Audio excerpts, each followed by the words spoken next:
And right now, like Samson, Andrew Jack, a Quentin, those guys, because they're like taller, they're my height, and their aesthetics and their balance is unbelievable. Where if you looked at Nick Walker when he first started getting into this sport to where he's at now, it's like it's like people like Dallas, who's no longer with us. They just pushed too hard and lost that mainstream look, and it's just a yeah. Yeah. Well, we have here a guest here. This is the amazing IFBB Pro physique competitor. She, the lovely Mrs. Amanda Patak, the Viking Blood Queen. And she is also a guest here because this morning she sent me a thing and we've been talking back and forth, I told her, you want to say something? Come on my show. Come on. Have the guts. You may not have it, but have the Tesco fortitude to prove your point. So, You're crazy. Hey, can you hear me? yeah, we can hear you. Yeah, Okay, no cool. crazy. I keep telling people I'm a particular type of criminal. I can't help it. I'm crazy. But as if you heard earlier what my big bro was talking about, we were talking about how the difference between how the divisions are, the look is changing. Like where some competitors are chasing either size or conditioning, they want to be more complete as an athlete. What's your thoughts? Because you've been on the stage, both of y'all been on the stage. Y'all competed along some of the great competitors.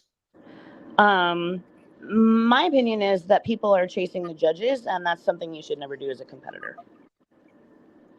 That's just my opinion. So, I don't know. I was taught a long time ago when I first started competing that you never chase the judges and what they're doing. You just bring in the best physique that you can based on your genetics, your hard work, your ethic, and the criteria set forth for the division. That's just how I feel. I've never chased the judges. I would never chase the judges. And if the judges are rewarding the more mass and the leaner, more striated, like for example, my division women's physique, I'm not going to take that route. Just personally, I wouldn't. But I understand that a lot of people are just out to win. I'm more of a I'm in it for the hunt, not the kill. If that makes sense. I understand. Yeah, say that. Yeah. Yeah, it's just as I said again, I'm an outsider. And from what I see, my mindset sees a big pump women. But then the instead again, the vision is going to like folks, I'm pull this up. I did made a little slide. I'm gonna pull it up for y'all if y'all want to check it out. Okay. And I took some pictures and put them together. And I took Give me my different glasses. individuals. Here I Oh, have Kelly, can here, you give me glasses? here I have here Andrea Shaw and Christina Mendoza. And also I have Teresa and Vasic. Both these ladies have just a believable great physiques, very great potential. I think they have some of those as that feminine look that they want to see more. Also, they bring in a good amount of muscle. So y'all both watched Olympia. So what's y'all thoughts? On these three women, or thoughts on what? All these three women. Let me see. I got to take a little bit better of a gander here. Yeah. Right again, let's get Keith. 'Cause Keith, he watched it. Wait, like we talked about earlier about Christina, and also earlier before we started, and also talk about Andrea. Then you could put in someone like Teresa, who has that also that aesthetic, but then I think she didn't come in condition like he should have for the show. Yeah, the one in the blue, right? Here's the thing, Sorry, go ahead. Go ahead. as a person who looked at when they first saw women's bodybuilding back, I personally like this look. Yeah, can some of the girls be a little bit tighter? Like, can Christina be a little tighter? Can in a little more condition? Can Teresa? But when I'm looking at something, I'm looking at the appeal to the common person, like me as a pro bodybuilder. And I like this look. My wife's a pro. I like this look. It's a balance of muscle, femininity.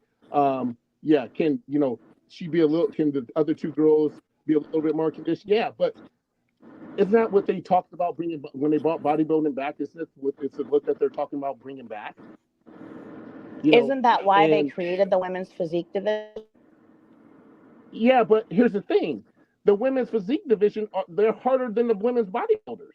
I So know. I again, totally agree. Yeah, when, you're right.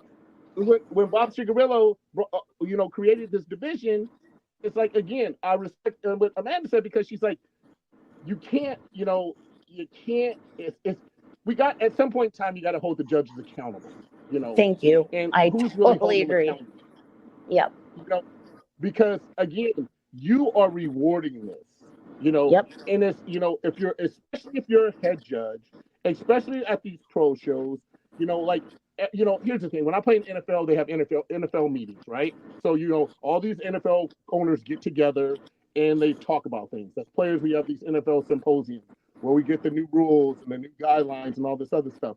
When are they going to get these judges all in a room, flying to New York or flying to Jim Mannion's place out in Pittsburgh and sit down and say, okay, every year, twice a year, we're going to go over this so we know exactly all these head judges or all these promoters that are put on these pro shows know exactly what we are looking for. Well, next up here, I have here Andrew Yo, Nadia Capasoto, and Arsenio Barrito. They have what you call great conditioning. But like I said, it's Yeah. still on a bit on the smaller side because they were at one point in women's physique, but it went to women's bodybuilding. Again, it's one of those things that it's a balance between the two. But some are more hardcore than others.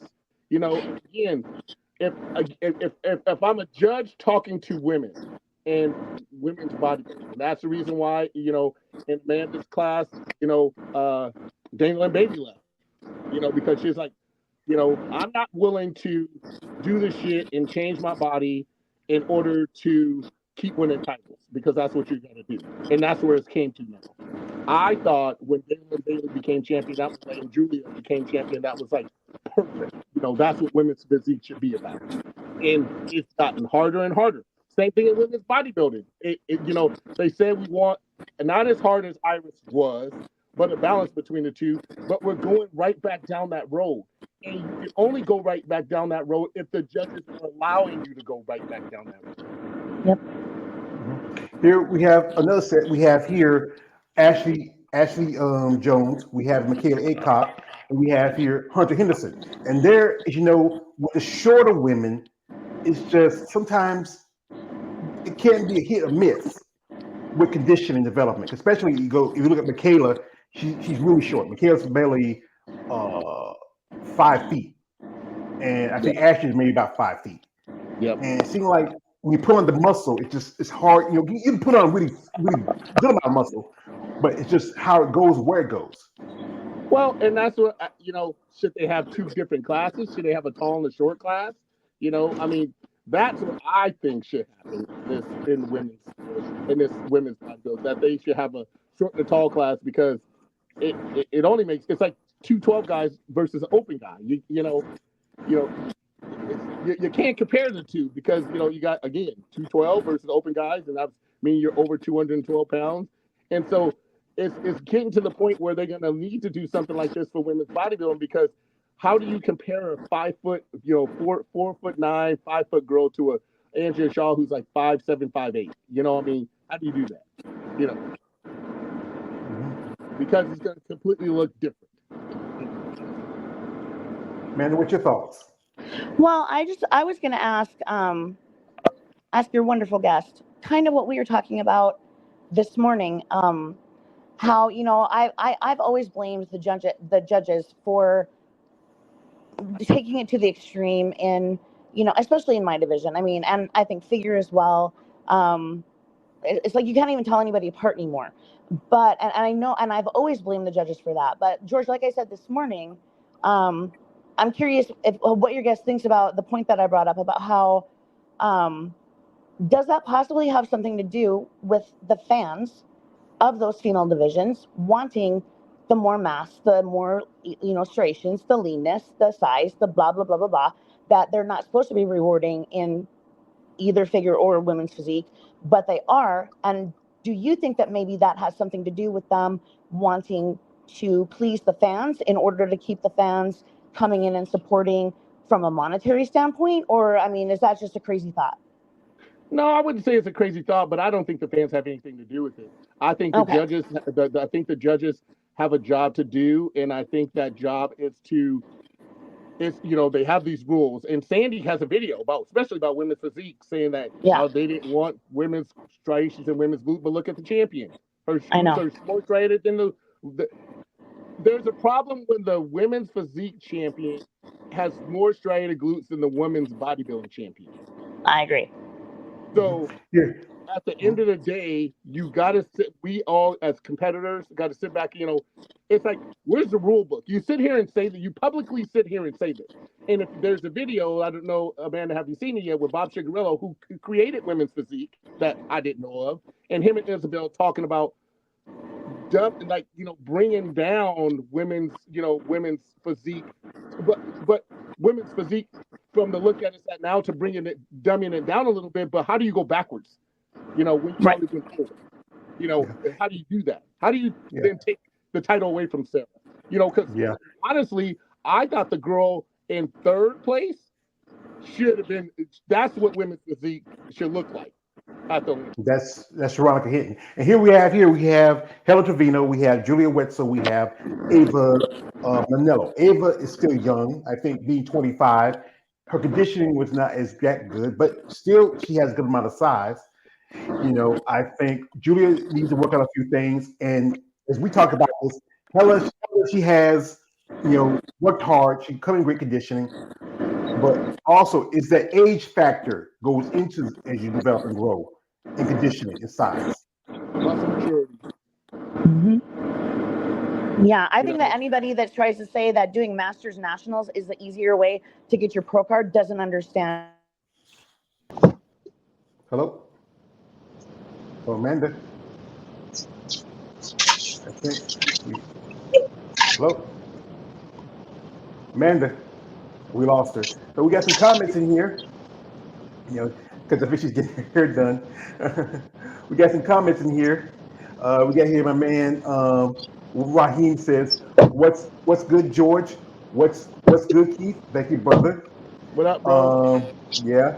Also got here my man Balls Deep says Schmo gang, gang, gang, gang, gang, gang. Also he says, what up and salute. Thank you, brother. Also he says, Chicago in here. We just lost Amanda. She might come back later. I think she's doing something. Chicago in here. Also, we have here from him. He says, smash that like button. Thank you, brother. And also, we have here from a man, Lawrence Perkins. He says, good evening, everyone. Good evening, brother. And also, we have here from Lawrence, he says, you know, she will be right back. And there she is. So, thank you, Lawrence, for predicting that. Give me a second. We bring her in. So, what were we saying, Amanda? Because we lost you for a bit. Well, you guys had mentioned.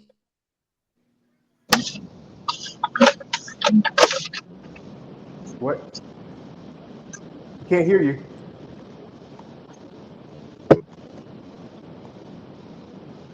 Amanda, can't hear you. Hello? Amanda, we can't hear her. So, well, Keith, hello? Well, Keith, as you were saying earlier about, where we were talking about the most maturity factor. Yeah, I mean, here's the thing. Hella, when here's the one thing I realized about being in a master class is that, when people say masters, depending what age it is, like I just seen the show that Bruce just did this weekend where he was fifth in classic physique, but then the guy who was 55 looked crazy. There's a thing called muscle maturity, which, some of these people who have been competing for a long time have that muscle maturity. So sometimes all that needs to be done is be refined. Like like Andrea. Andrea is not growing one way or another. She's just refining what she has. And that's all she has to do. Some Come girls, on, man. Fuck. huh? What's wrong? Hello, Amanda? Very much a lot of connection. I think Fuck, something man. happened. What's wrong? Hello? Hey, man, if you want to just go ahead and you feel like you need Dude, to, fuck. I might have to, wait a minute. She gave me a message says keep losing you Fuck. guys. Uh, Dude, come on. well, I can hear you, Amanda, now. Oh my fucking god, dude, fuck. Let me just put a mute for a figure, because, you know, I just want to say, okay. I think she's going through some issues right now. So, we'll Technical just go difficulties. ahead. Yeah, technical Yeah, but difficulties. it's one of those things where you know it's finding the balance between the two, and again, it's when you're chasing after something, and I understand there's height disparities and size disparities, but again, at the end of the day, the muscle maturity.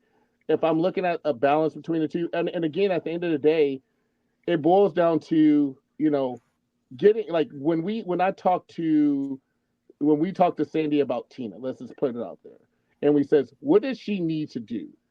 And basically, the package that she brought to Anaheim is what Sandy wanted to see from Tina.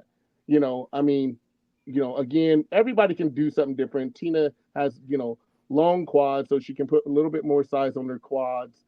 But other than that, that's not there's not much more that she needs to do. So it's getting to these judges like a Sandy and a Steve and a Tyler and saying, what are you asking from me as a competitor, or what do you want to see?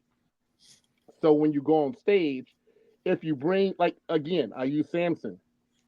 They told Samson more back density, better conditioning, and guess what? He did everything that these guys asked of him, and now he's a champion. Again, I will repeat. Sandy told Andrea, don't change much, come in the same, better conditioning clearly than the world championships, and she retained her title. So at the end of the day, all we can lean on is what the judges feedback. And I would say, you got some judges out there who I would listen to, and some judges out there that I wouldn't listen to. If I'm going to really want to keep it 100 and find out what I really need to bring to the table, I'm reaching out to Sandy, I'm reaching out to Steve, I'm reaching out to Tyler, I'm reaching out to Jim, probably Billy, some of the judges that I know is going to be 100 with me. Because that's all we got. That's all we got to understand, what to bring to the stage better than a bunch of judges sitting there telling us a bunch of bullshit, just gaslighting us when that's not really what we need to do.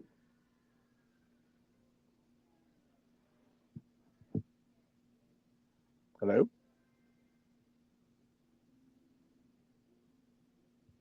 Hello?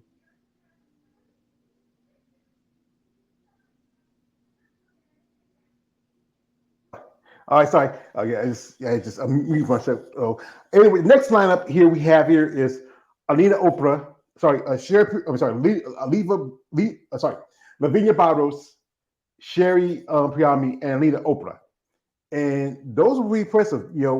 Sherry really she fell off from when she was fourth last year to eighth, and that was kind of surprising. Her condition was really good.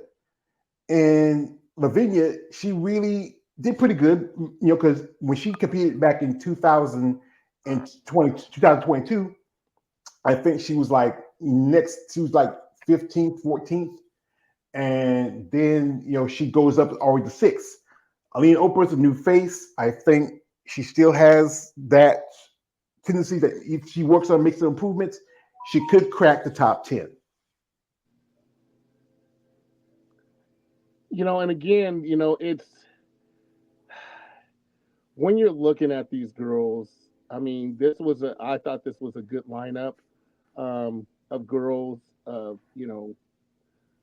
few of them were hard on the eyes, but and other than that, it was a good lineup. And again, these girls need to quit thinking that they need to quit overthinking it, and they need to go to Sandy to Steve and be like, what do I need? And that's the question that we need to know. Are you guys going to these judges and asking them, what do I need to bring into the show to get in the winner's circle? Like I said, prime example, Billy, when I was at North American, stood backstage with all the amateurs and it was a whole bunch of them in North Americans, and I said, well, Billy, how do you know, especially at the amateur show, because there's so many of them? He says, I probably remember 90% of the faces that come up and talk to me, and I do this so that because I'm getting busy, because it's hard for Steve and Sandy because they're traveling all over from show to show, doing all this other stuff to give people feedback. But if they're right there, then they can ask them the feedback. The question is, are these girls doing their due diligence and sitting there saying, okay, it's sitting there asking the judges, what do I need to do to be better? What do I need? What am I lacking? And what do I need to build off of? That's the question, and that's their job. And I used to be the person who got pissed off because my place wasn't there and walk out the building and didn't ask. But then I start reaching out, especially for Tina and especially for myself, like, what do I need to do to get into the winner's circle? And if you're not doing that, you're just chasing after something that you don't know that you're chasing after at the end of the day, you know. And again, we understand that show to show changes things because different judges, but again, it goes back to sitting there saying, if I have one thing that I would change about our sport, it would be that it'd be mandatory that if you're promoting a pro show and putting on a pro show, especially an Olympia qualifier, that these promoters get a set. They have to all go to Jim Mannion's gym or wherever, someplace in Pittsburgh, and have a symposium and sit in here and goes, okay, because at nationals they change rules for like height and weight, and go back and says, okay, for 2025, this is what we're going to do. And you hold them to the cross if that's not what they're doing. And it has to be mandatory. If you got the money to put on a show, you got the money to fly your ass to Pittsburgh and sit with Tyler, Jim, Steve, Sandy, and whoever else they choose to have those powers to be to sit here and says, this is what we're looking for in 2025. Because I remember there was a judge, I was a guy who promoted shows in England who held his judges, or he would go all over all his judges' scorecards, and he was like, well, why is your score different than this person? And have to explain himself. And if he couldn't, then he stopped judging them. Even when I was a test judge, when I became a judge, before I became a judge, I had a test judge. And if I was off from other people, I didn't become a judge until I was consistent. And I think that's the problem with these shows is there's no consistency for any of the categories for that matter. And so if you have this thing, like I said, the NFL does every year, Jerry Jones just said something like, well, you can come to the meeting with 32 other teams and have this conversation because things change in the NFL, things change in MLB, things change in NBA, things change in NHL. Why wouldn't they have it for such a worldwide sport as bodybuilding? Is it mainstream? No. But at the end of the day, if you're going to have all these athletes training their ass off, taking this risk of the things that we do, and then they come and ask you a question, but you don't have a true answer for them, that's a problem. And that's the problem that we're having in the sport, is that everybody's chasing these pipe dreams like, oh, well, I think this is what they're looking for, or their coach is saying, this is what we're bringing in, and then they get there and it's not what they want. That's the problem in the sport. It's like there's no consistency. That's the biggest thing I see in this. I love what Tyler Mannion is doing lately. Is like there's a video where he's like comparing Samson to Hadi, like shot for shot. This is why we judged it the way we did. This is what you. So I guess they are doing it, but again, am I just watching it? Are you watching it? Are the promoters watching it? And all the other judges on that panel watching what Tyler's talking about? Or it's just Tyler's just talking and certain people see it and certain people don't?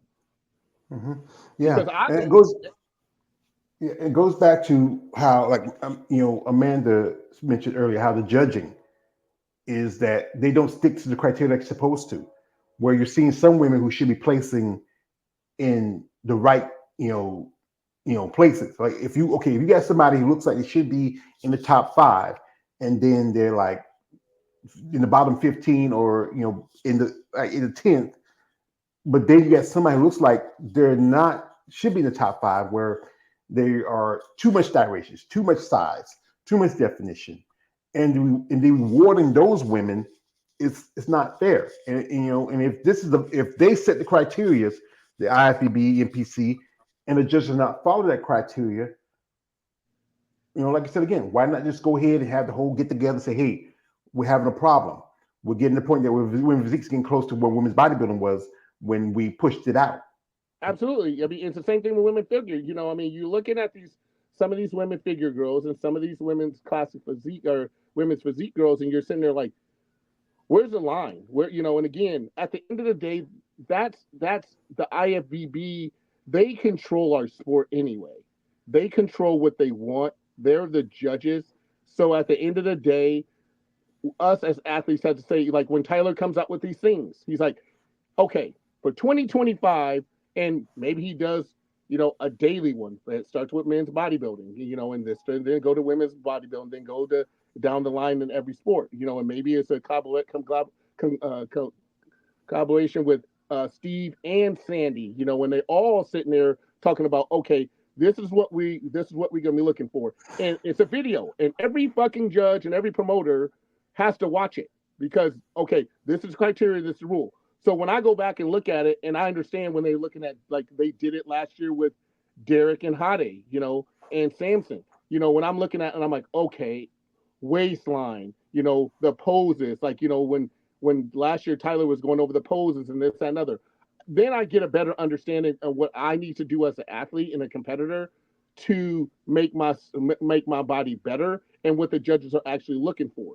But if you don't do that as an athlete, men or women, it's kind of like, okay, what am I doing? I'm chasing my damn tail around in a circle, And so, and again, the problem that you have with that is that if Sandy sits there and says, well, we don't want to see any cross races on the women's glute, and then yet our champion is better conditioned than our women's bodybuilding champion, there lies the problem, And Yeah. so then but again, are they willing to fix it? Yeah. We go back to this. I put this like this little slide also with women's physique, because I also cover that division. As some of you guys are not a big fan of it, but these women, many of them were possibly even grow up to women's body. Like good example, we have Sarah Vilgas, uh, Anna Harris, and Susan Graham. And I look at these ladies, especially the condition. They have a smaller waist, they a little bit more lat development. I mean, one thing I think with Sarah, her quads are way bigger. And there's always somebody say that Sarah should have won this year. They should have went to Natalia, but that's always going to be debate. Where it's about what's more aesthetically fits within the guidelines of the division. But if you look now at these three women, they're like different. Like I said, this is like a cross section from the 18 women from the show. I got some more pictures here. Like Sarah, her conditioning was just crazy.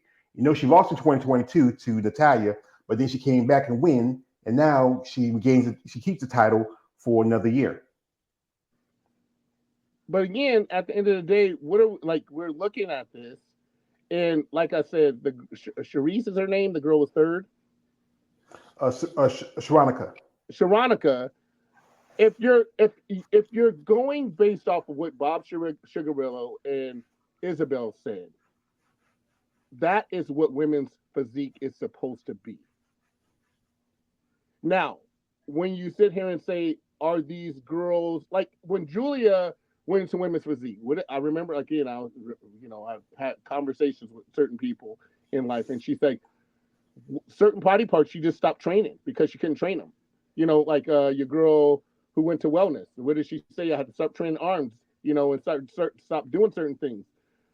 As we look at these girls, people say, well, why aren't they crossing over to women's bodybuilding? Because as we look at these girls on stage with other women's physique competitors, they look unbelievable. They look stellar. But you put them next to a bodybuilder, and they're going to look small. You put them next to an Andrea Shaw, Angela Yo, Christina Mendoza, those top 5 girls, Helena, they're going to look like little tiny minions. They may be better conditioning, but size-wise, they're not. They're going to be too small. That's the problem. Yeah, And here we have a good example where, yes, it's about the size factor because they would look too small. Like you have Barbara Majan, Jody Munchuk, and you have here Marina Vengeke. And they are, I think, within the region of what women's physique is supposed to be. They're smaller, they're more conditions pretty good. I think with Maria, she has to really make some improvements because this is her first Olympia.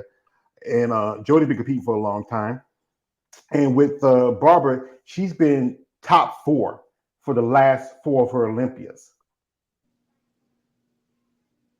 yeah, again, like I said, it's so hard, even, it's so hard as a competitor because like I said, as an amateur, I was a three-time runner-up, and I was always having to change something.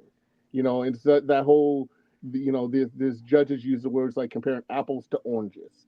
So you're always chasing something because you never knew. Like one year I lost to Jason Huh. I had a great upper body. His legs were bigger than me because he was shorter than me. But so again, all these judges. It's funny when you look at the scorecards how they all agree on they're on the same page. But I know at judges' tables, being a judge, that we're never all on the same page. Some people like this, some people like that. Some people like the legs, some people like the upper body. Some people like the conditioning, some people like this. So it's they're never. It's like and Bob Shigarello said it best. Remember in that video, he says they should have a sheet of paper and be able to mark off these boxes versus just writing some shit down. Their aesthetics, their muscle densities, all these different things to check them off as judges, and then place them that way. Because then there's accountability of okay, this is what the criteria is, and this is what the IBB should do. It's not that complicated to sit there and give these judges people a piece of paper per category per class and says this is what we're looking for in these classes. So, as you're judging these classes, whether it's physique, bodybuilding, etc., you're checking off the boxes. You're checking off the boxes. Okay, this girl had this better than this girl. So, Andrea had better muscle density than Angela Yo. Angela Yo had better conditioning. Let's say Andrea had better presentation. All these things, when you, like Bob said in that video, if you have that, it then makes sense. It makes sense. But if you just got judges giving this their opinion versus like, it's not hard for the IFBB at the end of this season, because we're at the end of the season and then 2025 starts up, to sit here and say, okay, we're going to make a sheet per category for the NPC because it's the same, and for the IFBB because they're the same classes because people try to turn pro, and give these to these judges because like usually like I can tell you when I'm at a show I get an envelope of the athletes and their numbers and a pencil versus and then I got a sheet of paper because then I'm trying to figure out what place I want one person to be in and who I want to see in this and another.